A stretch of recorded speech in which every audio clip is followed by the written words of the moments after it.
अस्सलाम वालेकुम, hi guys. I hope आप सब लोग खैरियत से होंगे। अच्छा, लास्ट वीडियो के अंदर हमने फंक्शंस ऑफ एफबीआर से रिलेटेड एमसीक्यूज़ देखे थे। ऑलमोस्ट आई गेस 15 से 20 एमसीक्यूज़ थे जो कि बिल्कुल एंटायरली रेलेवेंट थे फंक्शंस ऑफ एफबीआर से रिलेटेड। अब उसी की कंटिन्यूएंस के अंदर ये एक और वीडियो है जिसके अंदर हम जो एमसीक्यूज़ हैं फेडरल बोर्ड ऑफ रेवेन्यू के फंक्शन से रिलेटेड उसको कंप्लीट करेंगे। तो स्टार्ट करते हैं।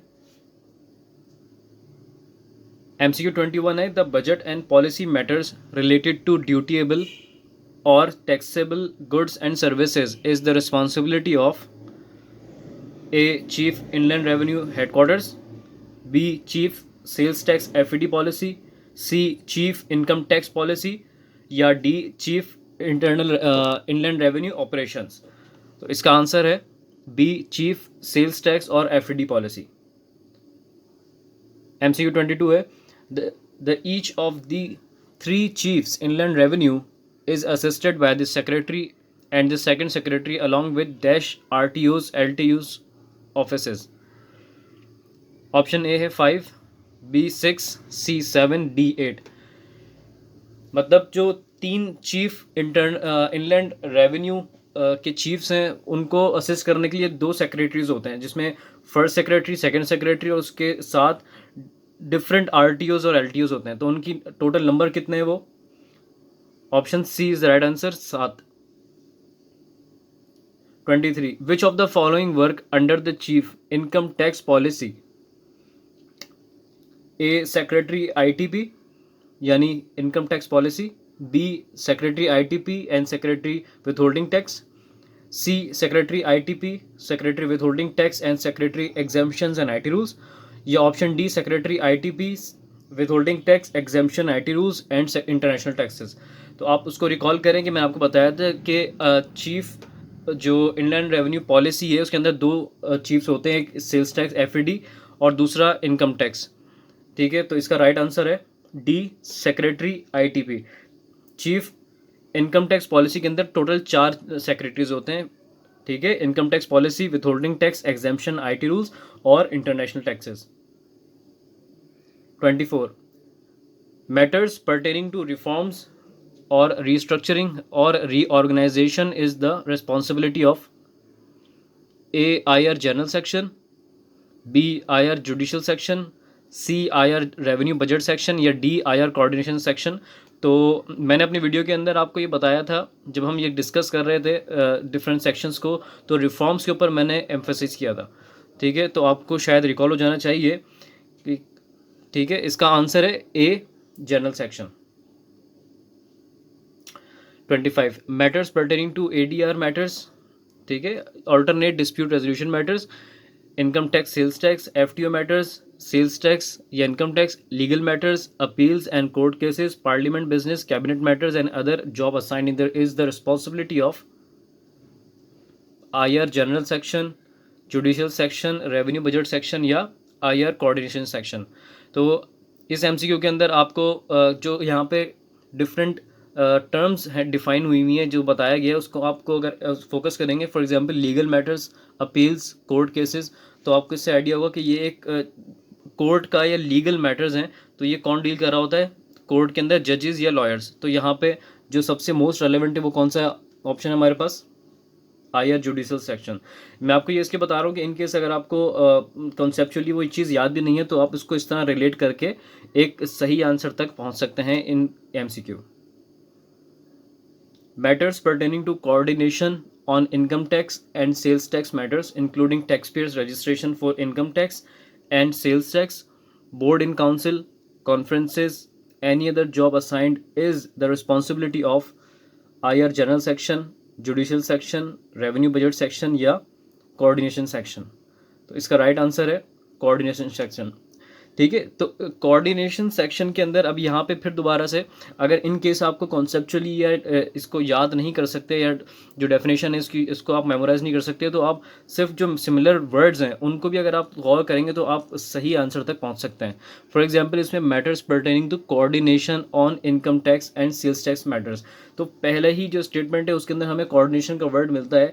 ठीक है, तो यहाँ पे जब हम उसको तीनों चारों ऑप्शंस को देखेंगे तो हमें मोस्ट रेलेवेंट मिल जाएगा।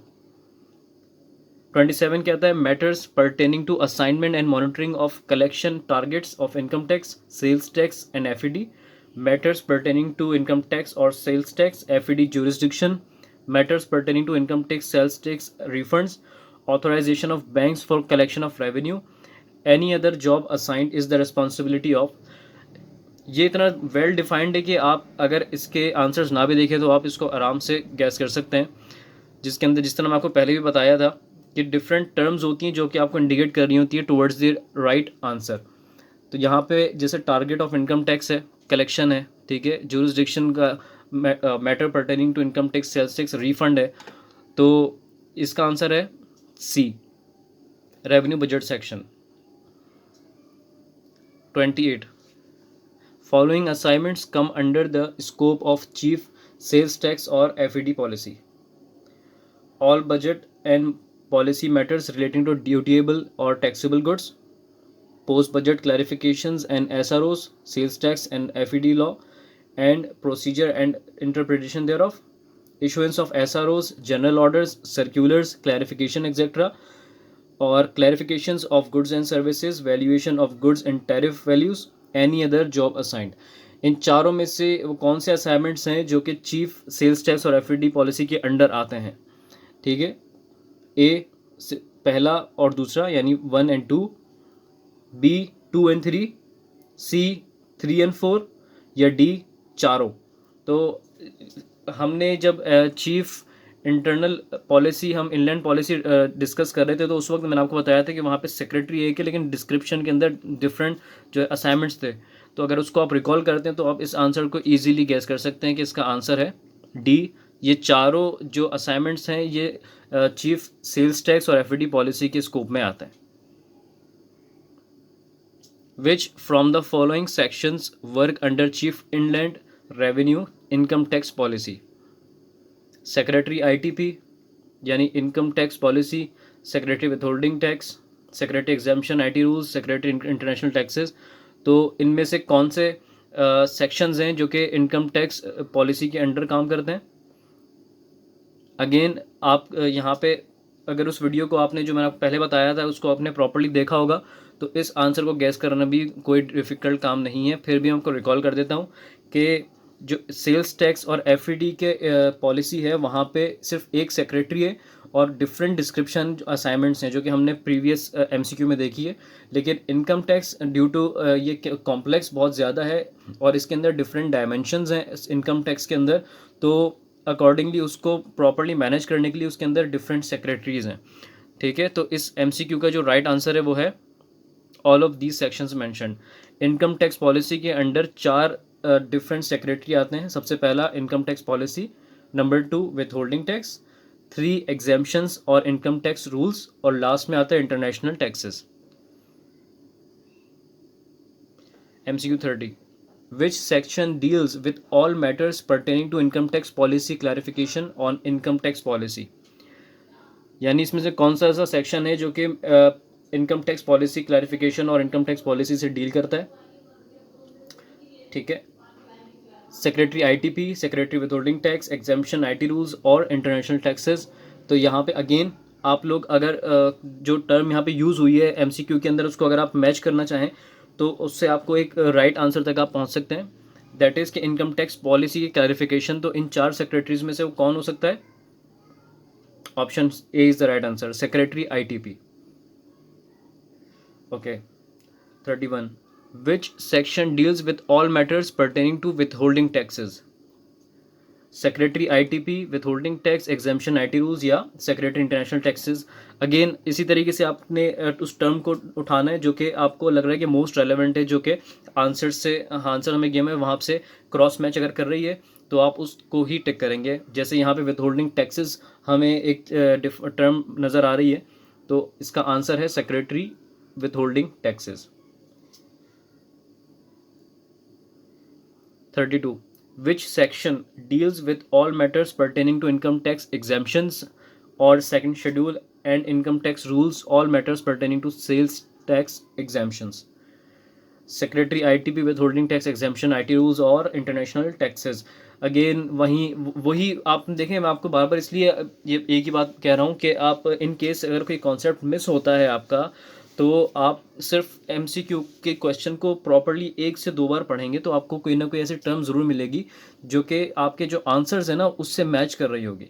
तो यहाँ पे हमें all matters pertaining to income tax exemptions, ठीक है। तो इनकम टैक्स एग्जाम्पशन से कौन सा सेक्शन डील कर सकता है? इस चारों ऑप्शन में सबसे मोस्ट रेलेवेंट कौन सा है answer? C, secretary exemption IT rules. Which section deals with all matters pertaining to international taxes, income tax, sales tax, coordination liaison with BOI, Board of Investment, IMF, International Monetary Fund, World Bank, WB, IFC, DFID, OECD, including training matters relating to international tax agreements और treaties। ये रहा है, तो हम अब इसके options देख लेते हैं।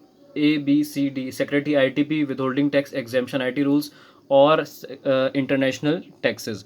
तो मोस्ट रेलेवेंट हमारे पास कौन सा है? Option D, Secretary International Taxes. 34.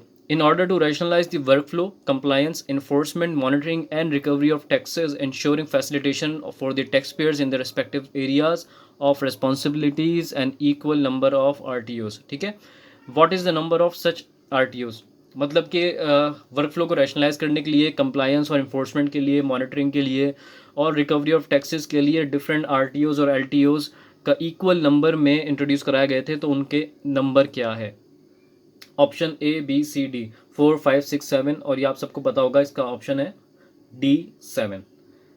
Each chief Indian revenue would be assisted by secretary and second secretary and would have the following offices in their jurisdiction. Total chiefs हमारे पास कितने हैं सर? 3 है।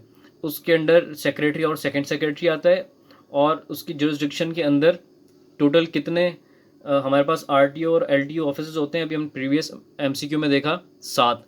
तो option A कहता है 2 LTO और 4 RTOs। तो automatically ये नलीफाई हो जाता है, क्योंकि इसको अगर हम एडअप करते हैं तो हमारे पास टोटल नंबर आता है 6। ऑप्शन बी है 4 LTUs और 3 RTOs। रीजनल टैक्स ऑफिस हमेशा LTU से ज़्यादा होते हैं, तो यहाँ पे 4 LTUs और 3 RTOs हैं, तो इक्वेशन सही नहीं बैठती, इसलिए से ऑप्शन बी भी हमारा नलीफाई हो जाता है। ऑप्शन सी है 1 LTU और 6 RTOs, साउंड्स रीजनेबल। और ऑप्शन डी देखते हैं 6 LTUs और 1 RTO, तो ये तो पॉसिबल नहीं है। तो अब मोस्ट रेलिवेंट और मोस्ट लॉजिकल कौन सा है? ऑप्शन सी 1 LTU और 6 RTOs। ऑल्दो मैं अपनी वीडियो के अंदर प्रॉपरली आप लोगों को बता चुका हूँ कि एक चीफ के अंडर किस तरह सेक्रेटरी और सेकंड सेक्रेटरी आते हैं और कौन कौन से चीफ के अंडर कौन से LTO और RTO आते हैं, फिर भी आप लोगों को एक सॉर्ट ऑफ क्विक रिवीजन के लिए मैंने एक स्लाइड डेवलप की है। ठीक है, यहाँ पे हमारे पास टोटल 3 चीफ्स हैं, चीफ इंडियन रेवेन्यू 1, 2 और 3। तो चीफ इंडियन रेवेन्यू 1 के अंदर इस्लामाबाद आता है, सही। उसके अंडर RTOs आते हैं 6, इस्लामाबाद, पिंडी, पेशावर, एबटाबाद, फैसलाबाद और सरगोदा। रेवेन्यू 2 के अंदर आता है, चीफ इंडियन रेवेन्यू 2 के अंदर आता है Lahore LTO, RTO Lahore, RTO 2 Lahore, RTO Sialkot, Gujranwala, Multan और बहावलपुर। इसी तरह से चीफ इंडियन रेवेन्यू 3 के अंदर हमारे पास LTO कराची आता है। अच्छा, चीफ इंडियन रेवेन्यू 3 सबसे ज़्यादा आसान है आपके लिए याद करना, क्योंकि इसमें टोटल 4 शहर हैं, कराची, हैदराबाद, सक्कर और क्वेटा। सो आई होप कि आपने यहाँ पे रिवीजन आपकी हो गई होगी, इसको रिकॉल करने में आपको आसानी हुई होगी। हम चलते हैं अपने नेक्स्ट MCQ की तरफ। 36. Matters pertaining to complaints of tax evasion and taxpayers' grievances will be dealt by chiefs dash for their respective jurisdiction. यहाँ पे मैं आपको छोटी सी बता देता हूँ टेक्निक की। जो चीफ के आगे ब्रैकेट में S लगा हुआ है, ये इसका मतलब ये नहीं है कि वो चीफ मल्टीपल ही हो, ये सिर्फ इसलिए लगाया जाता है कि इन केस अगर आपका आंसर सिंगुलर में है तो भी उसको ये अकोमोडेट करे, और अगर आपका मोर देन 1 का कोई प्लूरल आंसर है तो वो भी इसको अकोमोडेट करे। तो S लगाने का मतलब हरगिज़ ये नहीं है कि जो है इसका आंसर प्लूरल या एक से ज़्यादा ही में ही होगा। ऑप्शन ए आता है हमारे पास 1 and 2, option B only 2, option C 2 and 4 और ऑप्शन डी 1, 2 and 3। अब इसको थोड़ा सा रिकॉल करें, हमारे पास टोटल चीफ कितने हैं? 3। तो ऑप्शन सी क्या कहता है? 2 and 4। तो ऑटोमेटिकली जो है हमारा जो ऑप्शन सी है वो नलीफाई हो जाता है। ऑप्शन ए कहता है 1 and 2, ऑप्शन बी कहता है ओनली 2, ऑप्शन सी कहता है डी 1, 2 and 3। तो यहाँ पे एक टेक्निक ये है कि इसमें स्टेटमेंट में आ रहा है फॉर देयर रिस्पेक्टिव जुरिस्डिक्शन। यहाँ पे जो रिस्पेक्टिव जुरिस्डिक्शन, एक रिस्पेक्टिव का जो एक वर्ड आ रहा है ना, वो ये तब आता है कि जब हम किसी इदारे में तमाम लोगों की बात कर रहे हों, लेकिन उसमें हर किसी की अपनी अपनी जुरिस्डिक्शन से रिलेटेड बात कर रहे हों। तो हमारे पास टोटल नंबर ऑफ़ चीफ्स कितने हैं? 3 है। और यहाँ पे जो हमारे पास आंसर है उसके अंदर ए में, 2 में और 3 में यहाँ पे कहीं भी तीनों चीज़ का जिक्र नहीं है, लेकिन सिर्फ ऑप्शन डी ऐसा है जिसमें तीनों चीफ्स के बारे में बात हो रही है। तो इसका आंसर हम देखते हैं कौन सा है, 1, 2 एंड 3, राइट। 37 कहता है मैटर्स पर्टेनिंग टू PAC और DAC, that is public accounts committee और departmental audit committee and external audit will be dealt by chief. देखें अगेन यहाँ पे चीफ के बाद मैंने ब्रैकेट में एस दिया है। यहाँ पे इससे आप कंफ्यूज नहीं होइएगा कि लाजमी नहीं है कि इसका आंसर प्लूरल में ही हो। तो इसका आंसर है ओनली 1, ठीक है। 38 monitoring of daily collections, refunds and filing of returns will be monitored by chief inland revenue dash for their respective jurisdiction.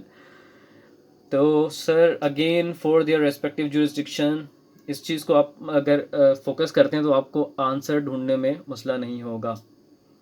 इसका आंसर है D, 1, 2 and 3। Automation and E filing will be handled by chief inland revenue. Automation और ई filing कौन सा chief inland revenue deal कर रहा होगा, कौन handle कर रहा होगा? Option B, only 3rd, that is Karachi वाला। सो अल्हम्दुलिल्लाह सर, हमने अपने MCQs का जो पार्ट था फेडरल बोर्ड ऑफ रेवेन्यू के फंक्शन से रिलेटेड वो हमने ऑलमोस्ट डन कर लिया है। मेरे हद तक जो रेलेवेंट चीज़ें थी मैं आपको बता दी हैं, अपनी वीडियोस में भी कवर कर दिया और उससे रिलेटेड जितने MCQs थे वो मैंने बता दिए। फिर भी अगर आप लोगों को लगता है कि मज़ीद कोई डिटेल ऐसी है कि आप अपने पार्ट पे पढ़ना चाहते हैं, सो वेल एंड गुड, आप पढ़ सकते हैं।